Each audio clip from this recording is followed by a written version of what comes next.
हाँ तो नमस्कार जी, नमो नमः। कैसे हैं आप लोग? उम्मीद करता हूँ बहुत अच्छे होंगे। और आज से आपका एक नया सफ़र स्टार्ट हो रहा है जिसे कहते हैं जी संस्कृत का सफ़र। आप सभी को पता है संस्कृत कितना इम्पोर्टेंट है आपको एक अच्छा स्कोर करने के लिए। संस्कृत और हिंदी बहुत ज़्यादा इम्पोर्टेंट होता है, ठीक है ना। चैप्टर नंबर 1 आज हम लोग करने वाले हैं। इसमें आप लोग को 2 वीडियो मिलेगा। पहला तो आप लोग जिसमें से देखेंगे पूरा मैं आपको डिटेल आप लोग को बुक पढ़ के बताऊँगा कि इसका क्या अर्थ होता है, और दूसरा में आपका ऑब्जेक्टिव आएगा, ठीक है। हम उम्मीद करते हैं कि आपका कोई भी क्वेश्चन नहीं छूटेगा। उम्मीद ही नहीं, 100% गारंटी लेते हैं कि अगर आप इस क्लास को पूरे अच्छे से देखते हैं तो आपका एक भी ऑब्जेक्टिव और एक भी सब्जेक्टिव आपका नहीं छूट सकता है। तो कृपया आप लोग बिल्कुल अच्छे से देखें, ठीक है। जैसा कि आपको मालूम है ये आपका संस्कृत का बुक है जिसका नाम है जी पीयूषम द्वितीय भाग है, क्योंकि इसका प्रथम भाग 9th क्लास में होता है और 9th से कोई भी क्वेश्चन हमारे बोर्ड एग्जाम में नहीं आता है, तो हम द्वितीय भाग ही पढ़ेंगे जो हमारा दूसरा पार्ट है, ठीक है ना। आइए, इसमें आप लोगों ने ये देखा होगा कि लगभग 14 पार्ट हैं। लगभग क्या 14 पार्ट है ही टोटल? कितने हैं? 14 पार्ट हैं, 1 से लेकर के 14 पार्ट हैं। इसमें से मैंने बहुत सारे पार्ट पहले पढ़ा दिया है ना। मैंने बहुत सारे पार्ट पढ़ा दिया है, आप कृपया उन वीडियो को देख लेंगे। कौन कौन सा पार्ट हमने पहले पढ़ा है? मैंने अलस करना पाटलिपुत्र पढ़ा दिया है, ध्यान रखिएगा। पाटलिपुत्र पढ़ा दिया है, अलस कथा पढ़ा दिया है। उसके बाद मुझे जहाँ तक याद है कर्मवीर कथा पढ़ा दिया है, स्वामी दयानंद पढ़ा दिया है, व्याघ्रपथिक कथा पढ़ा दिया है, ठीक है ना। इतना मैंने 3 और 2 5 पढ़ा दिया है, ठीक है। मेरे ख्याल से है ना संस्कारा भी पढ़ा दिया है ना, संस्कारा भी पढ़ा दिया है। तो 6 अध्याय मैंने पढ़ा दिया है। 8 अध्याय बचे हैं जिसमें से पहला आज शुरू कर रहे हैं। आप लोग बहुत कमेंट कर रहे थे बोलिए पहला कब होगा, तो हो जाएगा, ठीक। आप लोग बोले तो फिर से पढ़ा देंगे, कोई दिक्कत नहीं है। चलिए देखो, ये 14 चैप्टर हैं और इसी में से लगभग 50-60 नंबर आते हैं ना। तो लगभग हम कह सकते हैं ना कि एक चैप्टर कम से कम 4 नंबर का होता है, 4 नंबर का। और आप मेहनत करेंगे तो 1 घंटे में आपका 4 नंबर आ जाए, 1 घंटे में, ज़्यादा नहीं। आइए, तो सबसे पहला पार्ट आज का अगर हम देखें बच्चों तो मंगलम है। मंगलम को हम इस वीडियो में पूरे अच्छे से देखेंगे। इसका ऑब्जेक्टिव सब्जेक्टिव एक नीचे लिंक देंगे, वहाँ से अंतिम में बताएंगे आप ऑब्जेक्टिव कहाँ से लगा सकते हैं। इसका ऑब्जेक्टिव पहले आप इसको समझिए, ठीक है ना। तो अध्याय का नाम क्या है? अध्याय का नाम है जी मंगलम। आप सभी को पता है ना कि मंगलम का अर्थ क्या होता है। मंगलम का होता है अर्थ ये होता है ना सब कुछ अच्छा होना। नहीं कहते हैं कि जाओ मंगलम हो, आपका है ना, आपका यात्रा मंगलम हो, यानी सब कुछ अच्छा होना। और संस्कृत विषय ही एक ऐसा चीज़ जिसमें सब कुछ अच्छा ही होता है, ठीक है। आप इसके एक एक अर्थ को समझेंगे क्या क्या चीज़ है। आइए समझते हैं इसके अर्थों को। सबसे पहले यहाँ क्या लिखा गया है, एक एक चीज़ आप समझना है। लिखा गया है पहले साथियों कि उपनिषद कहते हैं कि उपनिषद वैदिक वाङ्मयस्य अंतिमे भागे दर्शन शास्त्रस्य सिद्धांतम प्रकटयति। इसके अर्थ को समझिए। कहते हैं जो उपनिषद जो होते हैं, क्या होते हैं बताइए? उपनिषद क्या होते हैं? उपनिषद जो होते हैं वो वैदिक साहित्य के अंतिम भाग उपनिषद जो होता है वैदिक साहित्य के अंतिम भाग दर्शन शास्त्र सिद्धांत, क्या लिखा है? सिद्धांतन प्रकटयन्ति। यानी उपनिषद जो होते हैं वैदिक साहित्य के अंतिम भाग। एग्जाम में ऑब्जेक्टिव आता है कि वैदिक साहित्य का अंतिम भाग क्या होता है। तो बच्चों वैदिक साहित्य का अंतिम भाग होता है दर्शन शास्त्र। क्या होता है? दर्शन शास्त्र। और हमारा जो उपनिषद है वो दर्शन शास्त्र के, है ना, दर्शन शास्त्र के सिद्धांतों को बताता है। एग्जाम में क्वेश्चन ये भी आता है कि दर्शन शास्त्र के सिद्धांतों को कौन प्रकट करता है, तो आंसर बोलना उपनिषद। इस चैप्टर में मैंने 2-3 चीज़ें मैंने आपको बोलना भूल गया। चलिए पहले इसको करते हैं। जो हम लोग पाठ पढ़ रहे हैं इसका नाम है मंगलम। और मंगलम पाठ में अगर आप देखेंगे तो मंत्र हैं, है ना, मंत्र के रूप में यहाँ पर दिया गया है। और पद के रूप में, एक होता है गद, एक होता है पद। गद लिखने वाले लेखक कहलाते हैं, पद लिखने वाले कवि कहलाते हैं। और पद जो होता है ये हमेशा या तो आपका क्या रहेगा, स्टेंजा में रहता है ना, छंद में बटा होता है। और इसको हम गा भी सकते हैं पढ़ करके। जितने भी पद्य होते हैं उसको आप गा सकते हो, और जितने भी गद्य होते हैं उसको आप गा नहीं सकते हो, पढ़ते हो सिर्फ, ठीक है ना। तो सबसे पहला इंपॉर्टेंट यहाँ पर मैंने कुछ लिखा है, इसको आप ध्यान से देखें। कहते हैं कि मंगलम पाठ किस रूप में है, गद्य रूप में है या फिर पद्य रूप में। तो मंगलम पाठ जो है वो पद्य रूप में है, यानी आप इसको गा सकते हो, पढ़ते पढ़ते गा सकते हो, ठीक है ना। सबसे पहला ऑब्जेक्टिव यही आता है एग्जाम में। दूसरा लिखा गया कि मंगलम पाठ में कितने मंत्र हैं। तो मंगलम पाठ में कुल 5 मंत्र हैं। कितने मंत्र हैं?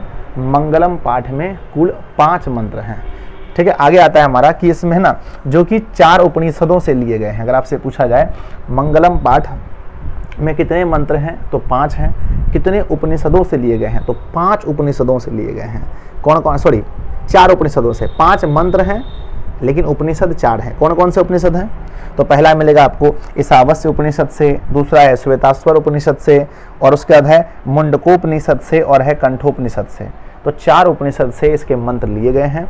और जब आप इसको पढ़ेंगे, इसमें इतनी अच्छी हमारी जानकारी दी गई है, हमारे लाइफ से संबंधित, जीवन से संबंधित जानकारी है।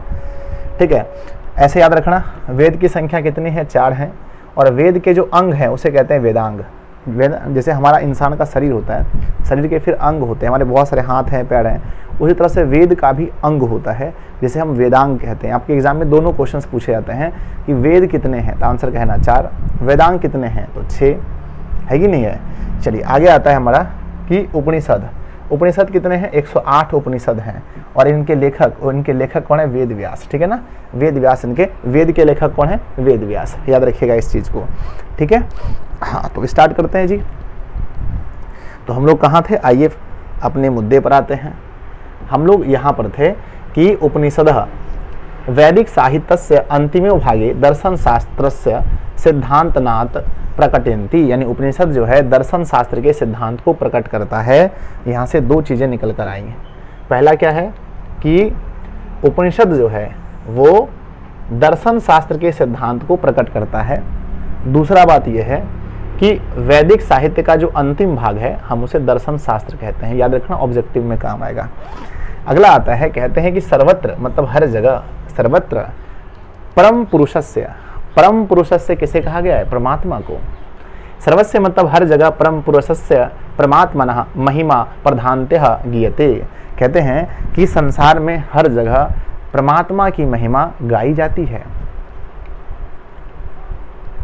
परमात्मा जिसे हम लोग भगवान कहते हैं, कुछ लोग उसे मतलब गॉड, अल्लाह, जो भी कह लीजिए। आगे लिखा गया है तेन परमात्मना जगत व्याप्त अनुशासितः। कहते हैं तेन मतलब वह परमात्मा जो है जगत मतलब पृथ्वी में व्याप्त है, हर जगह है। कहाँ परमात्मा नहीं है? हर जगह है, व्याप्त है और अनुशासित है। यानी हमारा जो जगत है, हमारी जो धरती है, वो किसके द्वारा अनुशासित है? आंसर होगा परमात्मा। ऑब्जेक्टिव में क्वेश्चन आएगा कि यह संसार किसके द्वारा अनुशासित है? आंसर कहना परमात्मा के द्वारा अनुशासित है। कोई दिक्कत? सब जगह कौन है? सर्वत्र कौन है? और आपसे ऑब्जेक्टिव में पूछा जाए कि सर्वत्र कौन है, तो कहना परमात्मा। यह संसार किसके द्वारा अनुशासित है? परमात्मा। वैदिक साहित्य का अंतिम भाग क्या है? दर्शन शास्त्र। उपनिषद किसके सिद्धांत को प्रकट करता है? दर्शन शास्त्र के सिद्धांतों को। कोई दिक्कत नहीं। आगे बढ़ते हैं। कहते हैं अनुशासित चासति सह मतलब वह एव सर्वसाम तपस्या परम लक्षणम। और कहते हैं कि जितने भी लोग तपस्या करते हैं, ओम, सभी का परम लक्ष्य क्या है? परमात्मा है। कहते हैं जितने भी लोग तपस्या करते हैं सबका परम लक्ष्य क्या है? परमात्मा है। कहते हैं सह एव सर्वेषाम तपस्या परम लक्ष्यम। सभी के तपस्या का परम लक्ष्य परमात्मा ही है। अस्मिन पाठे मतलब इस पाठ में, अस्मिन पाठे परमात्म है ना, क्या लिखा है? परमात्म परा उपनिषदा पद्याना। अस्मिन पाठे परमात्म परा उपनिषदाम पद्यात्मकः। कहते हैं कि यह जो पाठ है वो पद्य के रूप में है। मैंने शुरू में आपको बताया कि यह पाठ पद्य के रूप में है। और पंच मंत्रा, इसमें कितने मंत्र हैं? तो इस पाठ में 5 मंत्र हैं। संकलितः सन्ति। कहते हैं इस पाठ में जो उपनिषद से लिया गया है, और इसमें परमात्मा के बारे में चर्चा है, और इसमें 5 मंत्र हैं। तो यहाँ से यहाँ तक में आपके एग्जाम में एक ऑब्जेक्टिव नहीं आए तो मुझे कहना कि सर आपने पढ़ाया, और यहाँ से यहाँ तक में एक ऑब्जेक्टिव नहीं आएगा। इसके बाद तो बच्चा वाला चीज़ है, मेन वही था। समझ गए? अब यहाँ 5 मंत्र है, 5 मंत्रों को बस समझा देना है। कुछ है क्या? कुछ नहीं है। आ जाओ शुरू करते हैं। पहला मंत्र। कितने मंत्र पढ़ने वाले हैं? तो सर हम लोग पढ़ने वाले हैं 5 मंत्र। अब पहला मंत्र हम आपके सामने रखने वाले हैं। पहला मंत्र, फर्स्ट मंत्र देखिए जो लिया गया है ईशावास्य उपनिषद से। तो बताइए प्यारे बच्चों, एग्जाम में पूछा जाता है आपके एग्जाम में कि मंगलम पाठ का पहला मंत्र कहाँ से लिया गया है। तो प्यारे बच्चों, शुरू करने से पहले हम ईश्वर को प्रणाम करते हैं। शुरू करने से पहले हम ईश्वर को प्रणाम करते हैं। ईश्वर बोले तो ईशावास्य, यानी पहला मंत्र जो है बच्चों वो ईश्वर के लिए होता है। हमने एक ट्रिक बताया आपको कि पहला मंत्र किसके लिए होता है, ईश्वर के लिए। इसीलिए हम कह सकते हैं कि उभना कि मंगलम पाठ का पहला मंत्र ईशावास्य उपनिषद से लिया गया है। अब देखते हैं पहला मंत्र में क्या है। कहते हैं है ना, हिरण्येन पात्रेण, क्या कहते हैं कि हिरण्येन पात्रेण सत्यस्य, है ना, क्या लिखा, सत्यस्य सत्यस्य अपि, है ना, अपिहितम मुखम। कहते हैं कि हिरण्येन पात्रेण सत्यस्य, है ना, आपिहितम मुखम। कहते हैं कि हिरण्येन मतलब कि हिरण मतलब होता है बच्चों, हिरण, है ना, हिरण्यमेन मतलब होता है, हिरण मतलब होता है यहाँ पर स्वर्ण, मतलब कि सोना। हिरण्यमेन मतलब कि सोने के जैसा, सोने के जैसा। कहते हैं कि सोने के जैसे बर्तन, पात्रेण मतलब बर्तन, सोने के जैसे बर्तन, बर्तन, सत्यस्य अपिहितम मुखम। कहते हैं सत्य का जो मुंह है, सत्य जो सही बात है, सत्य, सत्य का जो मुंह है वो सोने के बर्तन से ढका है। एग्जाम में क्वेश्चन भी आता है कि सत्य का मुंह किससे ढका है। आंसर मारते हैं बच्चों सोने से। किससे ढका है, सोने से, ठीक है। या फिर सोने से किसका मुंह ढका है, तो कहते हैं सत्य का मुंह ढका है। कहते हैं तत्वम मतलब कि तब, है ना, क्या लिखा, तब पूषण आवृणु, है ना, पूषण आवृणु। पूषण मतलब होता है प्यारे बच्चों सूर्य। पूषण मतलब क्या होता है, सूर्य। सूर्य को हम लोग पूषण कहते हैं, आदित्य कहते हैं। तो कहते हैं कि पूषण आवृणु मतलब, पूषण मतलब सूर्य, आवृणु मतलब हटा दो, हे सूर्य आप हटा दो। सत्यस्य धर्माय दृष्टते, कहते हैं कि सत्य को देखने के लिए, सत्य के धर्म को देखने के लिए आप उस सोने के, आप उस सोने के, आप उस सोने के जो पात्र हैं, जो बर्तन हैं, उसे हटा दीजिए। कितना अच्छा मंत्र है। तो सूर्य से कहते हैं, फिर से पढ़ के देखते हैं। कहते हैं हिरण्यमेन पात्रेण, हिरण्यमेन पात्रेण सत्यस्य अपहितम मुखम। हिरण का ना कि हिरण रूपी पात्रन से, यानी कि सोने रूपी बर्तन से सत्य का मुंह ढका हुआ है। तत्वम तत्वम पूषण आवृणु सत्य धर्माय दृष्टते। उस सत्य को देखने के लिए इस बर्तन को हटा दीजिए।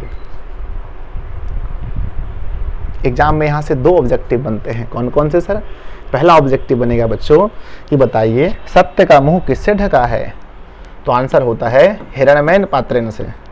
हिरण्यमेन पात्रेण से, हिरण्यमेन पात्रेण से ढका हुआ है। दूसरा आता है बच्चों कि बताइए मंगलम पाठ के पहले मंत्र में किसके बारे में बोला गया है, यानी मंगलम पाठ के पहले मंत्र में किसकी चर्चा है। तो बच्चों पहले जो मंत्र है, पहला मंत्र है, इसमें किसकी चर्चा है गुरुजी? सत्य की चर्चा है। तो मंगलम पाठ के पहले मंत्र में सत्य की चर्चा है। मंगलम पाठ का पहला मंत्र किस उपनिषद से लिया गया है? ईश्वर ईशावास्य उपनिषद से। मंगलम पाठ में कितने मंत्र हैं गुरुजी? 5। कितने उपनिषदों से लिए गए हैं गुरुजी? 4, क्योंकि 2 मंत्र एक ही उपनिषदों से उठा लिया गया है, इसलिए 4 ही उपनिषद हैं। कुल उपनिषद कितने हैं? 108। उपनिषदों के लेखक कौन हैं? वेद व्यास। मंगलम पाठ किस रूप में है गुरुजी? पद्य रूप में है। कोई प्रॉब्लम नहीं सर। तो पहला मंत्र तो धुआंधार हो गया सर, हमारे सामने टिक ही नहीं पाया। हमारे सामने पहला मंत्र तो टिक ही नहीं पाया। आइए दूसरा मंत्र पढ़ते हैं। कहते हैं प्यारे बच्चों, कहते हैं कि अनोरणीयाण, कहते हैं कि अनोरणीयाण महतो महियाण। हाँ, कहते हैं कि अणु मतलब है बच्चों, हम हिंदी में कहते हैं अणु मतलब होता है छोटा। पता ना आपको अणु मतलब क्या होता है? छोटा। और जिसमें भी अगर ये है ना अरण्यान प्रत्यय लग जाता है, अरण्यान प्रत्यय क्या होता है? उसको और छोटा कर देता है। और अगर किसी बड़े शब्द के पास लग गया ये प्रत्यय तो उसे और बड़ा कर देगा। यानी इसका काम है छोटे को छोटा करना, बड़े को बड़ा करना। तो बच्चों है ना, तो यहाँ लिखा है कि अनो अनो है ना, क्या लिखा है, अनोर है ना, अनोर नियाण कहते हैं कि अनोर नियाण महतो महियाण। अनोर नियाण मतलब हुआ बच्चों कि सूक्ष्म से सूक्ष्म, छोटा से छोटा, सूक्ष्म से सूक्ष्म, और महतो मतलब कि महान, और बड़ा से बड़ा। कहते हैं सूक्ष्म से सूक्ष्म और महान से महान। तो आपके एग्जाम में पूछा जाएगा कि बच्चों बताइए आत्मा क्या है, तो कहना है सूक्ष्म से सूक्ष्म और बड़ा से बड़ा।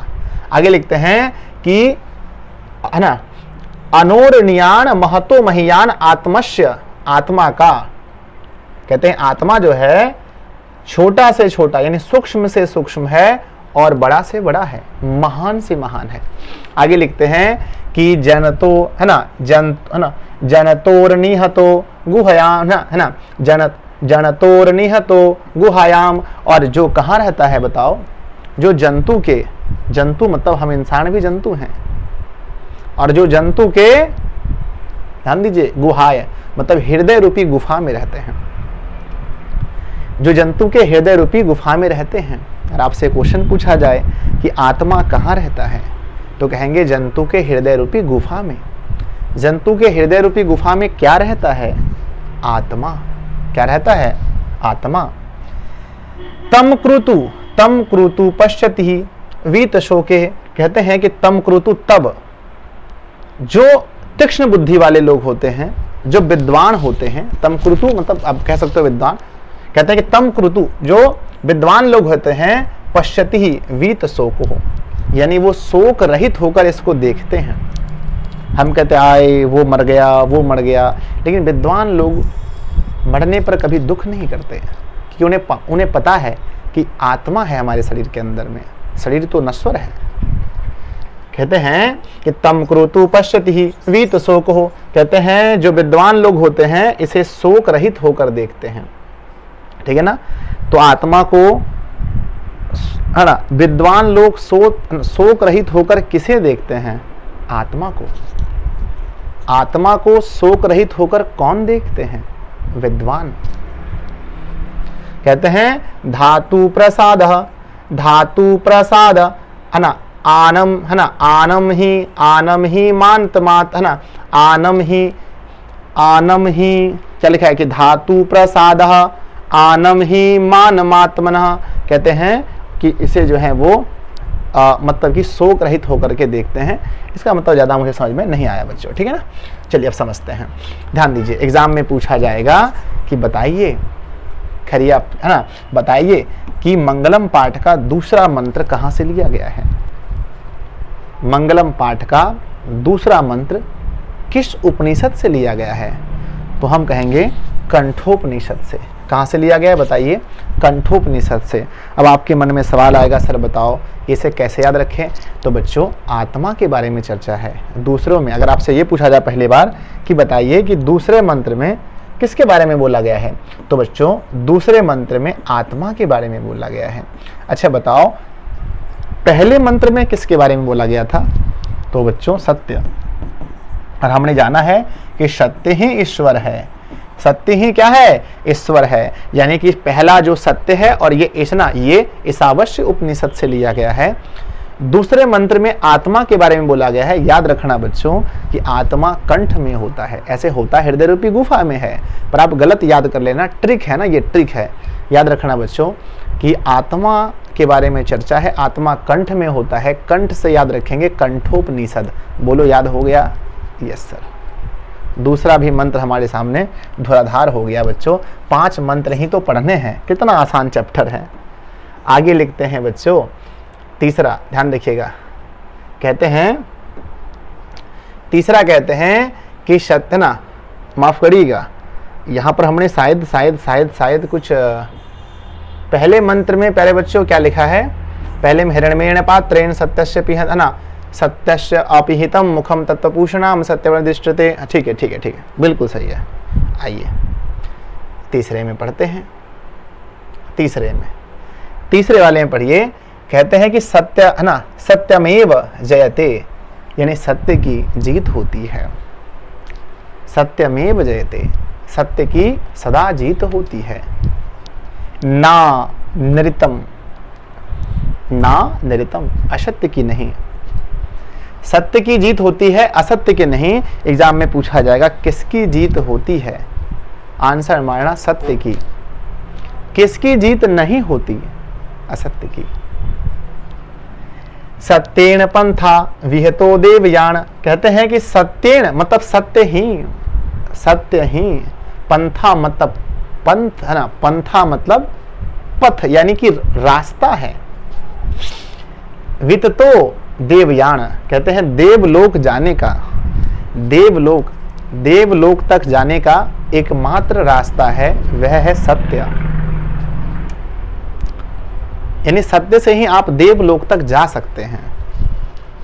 आगे देखिए, ये ना, ये न क्रमा, क्या लिखा है, ये न, ये है ना, ये ना कर्मणा, ये ना क्रम है ना, ये ना क्रमन्ते ऋषियो है ना, यह है ऋषियो, ये ना क्रमन्ते ऋषियो हयाप्त कामः यत्र तत्र सत्यस्य परम निधानम, कहते हैं कि यत्र तत्र सत्यस्य, यत्र मतलब यहाँ, तत् मतलब तब, है ना, यत्र तत् है ना, क्या यत्र तत् सत्यस्य परम निधानम, कहते हैं कि और जो है ना कि सबसे जो मतलब कि सबसे महत्वपूर्ण चीज है वो इस संसार में वह सत्य ही है। वह क्या है, सत्य ही है। तो अगर आपसे पूछा जाए, एग्जाम में ये क्वेश्चंस बहुत बार पूछे गए हैं बच्चों कि ये बताइए, हमें ये बताइए कि सत्यमेव जयते, सत्यमेव जयते किस उपनिषद से लिया गया है।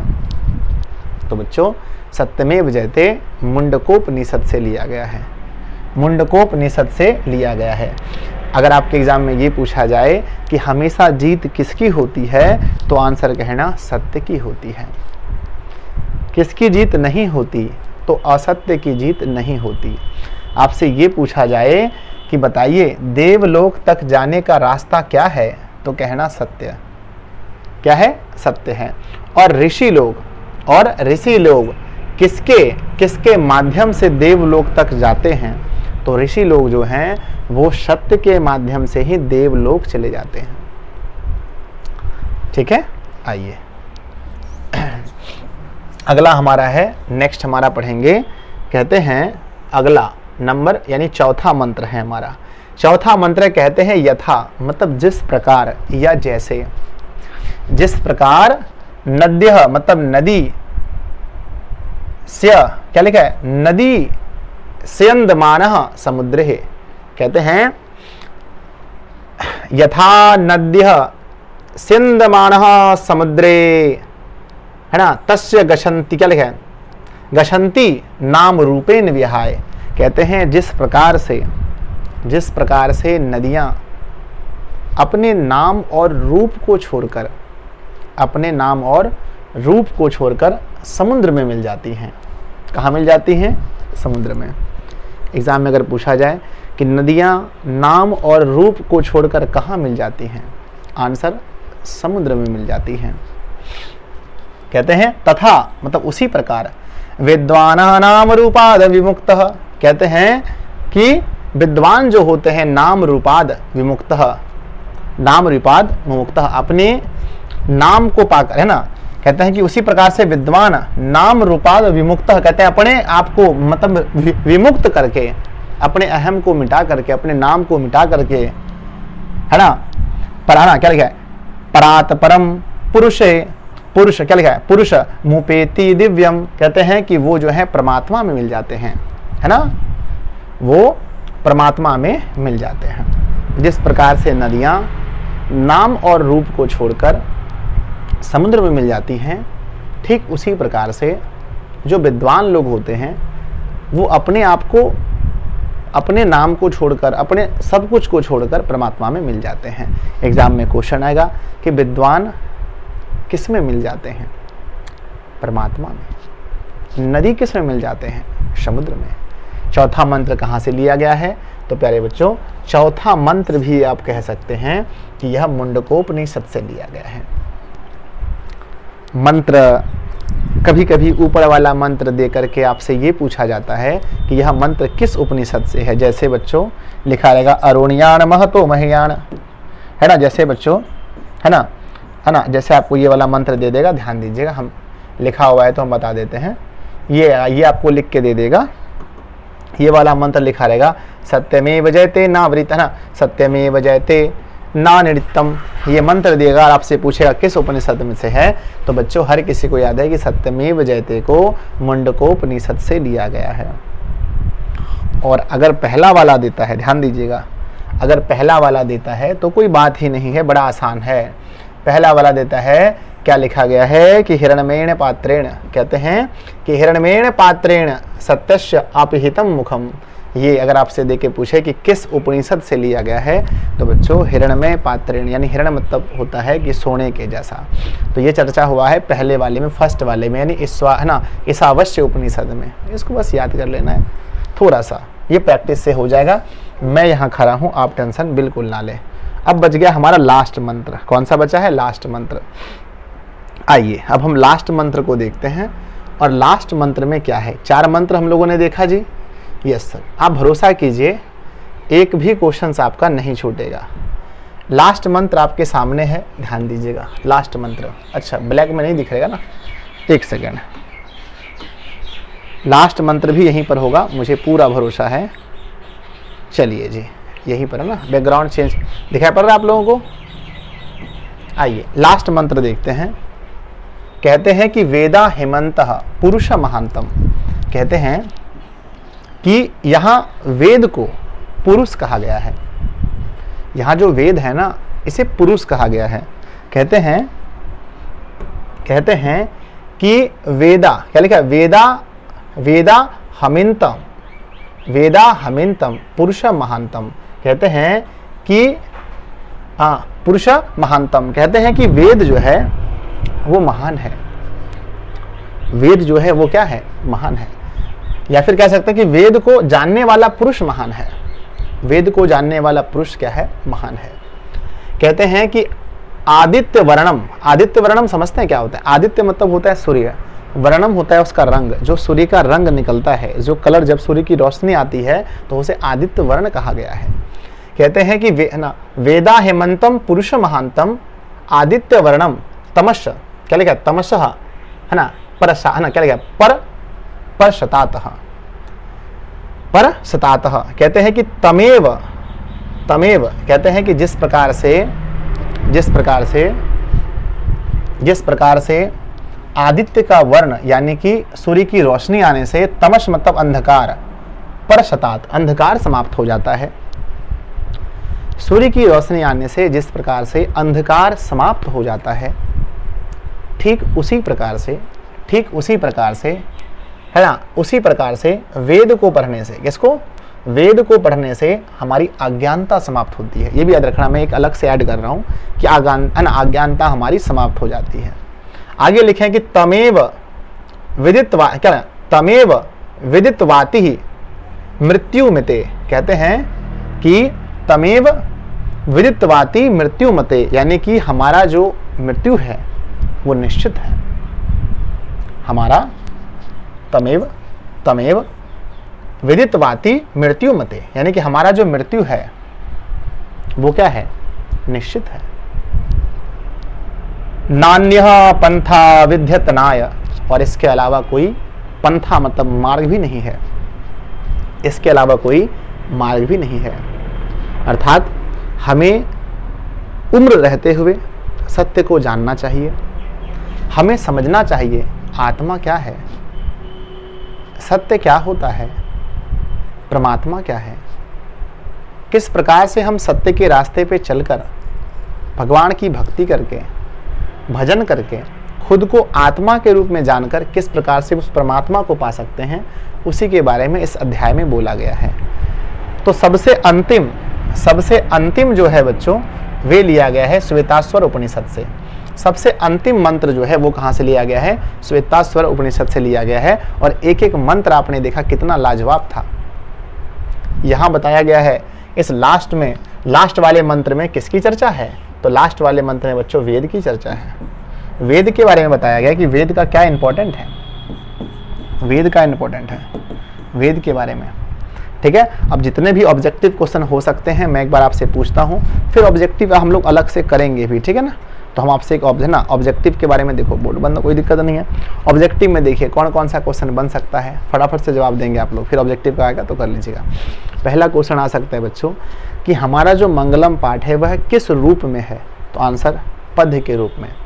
मंगलम पाठ के लेखक कौन है, तो वेद व्यास जी हैं, है ना। ऐसे तो मंगलम हाँ हो जाएगा वेद व्यास जी, ठीक है ना। और फिर आपसे अगर ये पूछा जाए कि मंगलम पाठ में कितने मंत्र हैं, तो मंगलम पाठ में कुल 5 मंत्र हैं। मंगलम पाठ में कितने मंगलम पाठ के मंत्र कितने उपनिषदों से लिए गए हैं, तो बच्चों याद रखना 4 उपनिषदों से लिए गए हैं।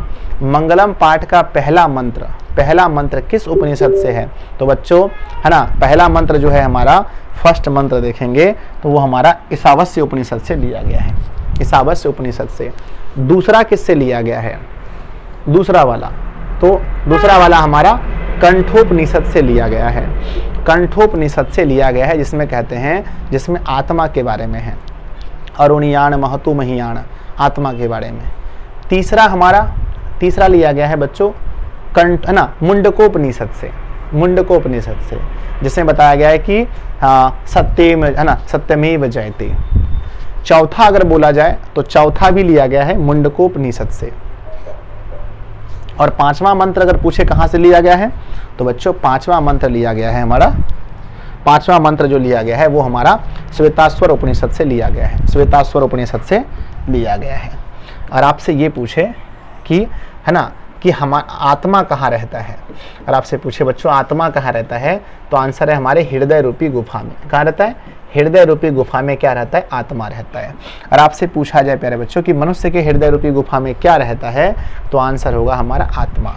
पूछा जाए आपसे कि सूक्ष्म से सूक्ष्म कौन है, तो बच्चों सूक्ष्म से सूक्ष्म हमारा आत्मा है। और आपसे पूछा जाए महान से महान क्या है, तो महान से भी महान क्या है, आत्मा है ना। कौन शोक रहित होकर आत्मा को देखते हैं, तो बच्चों विद्वान लोग जो होते हैं वो शोक रहित होकर आत्मा को देखते हैं, आई होप आपको ये वीडियो बहुत पसंद आया होगा, आपको पूरा सिलेबस समझ में आ गया ना, पूरा आपको ये पार्ट समझ में आ गया होगा। अब इसका दूसरा वीडियो ऑब्जेक्टिव वाला मिलने वाला है, तो ऑब्जेक्टिव वाला वीडियो भी आप लोग कर लीजिएगा, ठीक है ना।